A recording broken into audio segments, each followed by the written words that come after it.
आज हम बनाने वाले थे प्रेगनेंसी में खाए जाने वाले गोंद के लड्डू। वैसे मेरी भाभी बोल रही थी इन लड्डू को कोई भी खा सकता है, ये बहुत अच्छे और हेल्दी होते हैं बॉडी के लिए। तो शुरुआत हमने आटा भूनने से की थी।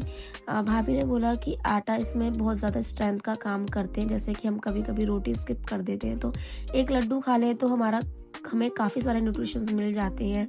फिर हमने देसी घी में, ये पूरे लड्डू देसी घी में ही बनते हैं, जो भी हम ड्राई फ्रूट्स रोस्ट करते हैं वो सब देसी घी में ही रोस्ट किए जाते हैं। तो शुरुआत हमने बादाम रोस्ट करने से की, और उतना ही रोस्ट करना है कि अपना थोड़ा सा कलर चेंज कर दे, जैसे थोड़े थोड़े से ब्राउन हो जाए। हमने किशमिश, गोलक, नारियल ये सब भुना धीरे धीरे करके, और इन लड्डुओं को बनाने में बहुत ज़्यादा मेहनत थी। देखने में लग रहा है कि बहुत जल्दी जल्दी सब कुछ रोस्ट हो रहा है, बट आटा भूनने में 1 घंटा लग गया था, क्योंकि आटा तब तक भूनना था जब तक उसका कलर चेंज ना हो जाए। और ये गोंद है, गोंद तब तक अपने हाथों से फूटने ना लगे तब तक भूननी होती है, वरना ये दांतों में चिपकती है खाते टाइम। तो इतना इसको भूनना होता है। ये नारियल भुना जा रहा है, और ये भूनने में ना बहुत ज़्यादा हाथ दर्द करने लग गए। थोड़ा मैंने भी हेल्प की थी, पर मैंने बहुत ही ज़्यादा की थी, 100 में से 1% हेल्प ही की थी, क्योंकि मुझसे ज़्यादा खड़ा नहीं हुआ जा रहा था।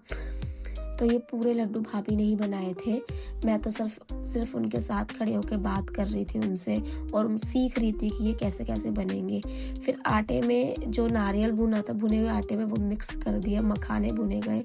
और मखाने भुनने में भी टाइम लगता है, क्योंकि ये भी उसी टाइम तक भुनने होते जब तक ये हाथ से फूटने न लगे।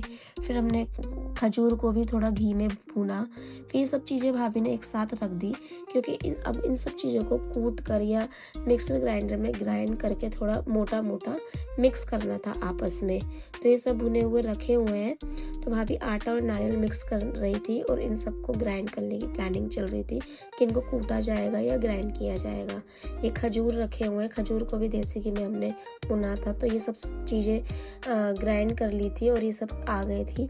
तो इन सब चीज़ों को मिक्स किया जा रहा था, खजूर को सब में मिलाया जा रहा था। और खजूर तो प्रेगनेंसी में खाने ही होते हैं, बहुत ज़्यादा हेल्दी होते हैं, और इनसे मिठास भी अच्छी होती है। और हमने थोड़ी सी कच्ची खांड भी मिलाई थी मीठा करने के लिए, क्योंकि खजूर जितना हमने डाला था उससे सही से मीठा नहीं हुआ था। तो ये लड्डू बनाने का मिक्सचर तो रेडी हो गया था, पर ये लड्डू ना बनकर पंजीरी बना, क्योंकि लड्डू बनाने के लिए इसमें और घी ऐड करना था, जो मैंने ऐड करने से मना कर दिया था, क्योंकि मुझे ज़्यादा घी नहीं खाना था।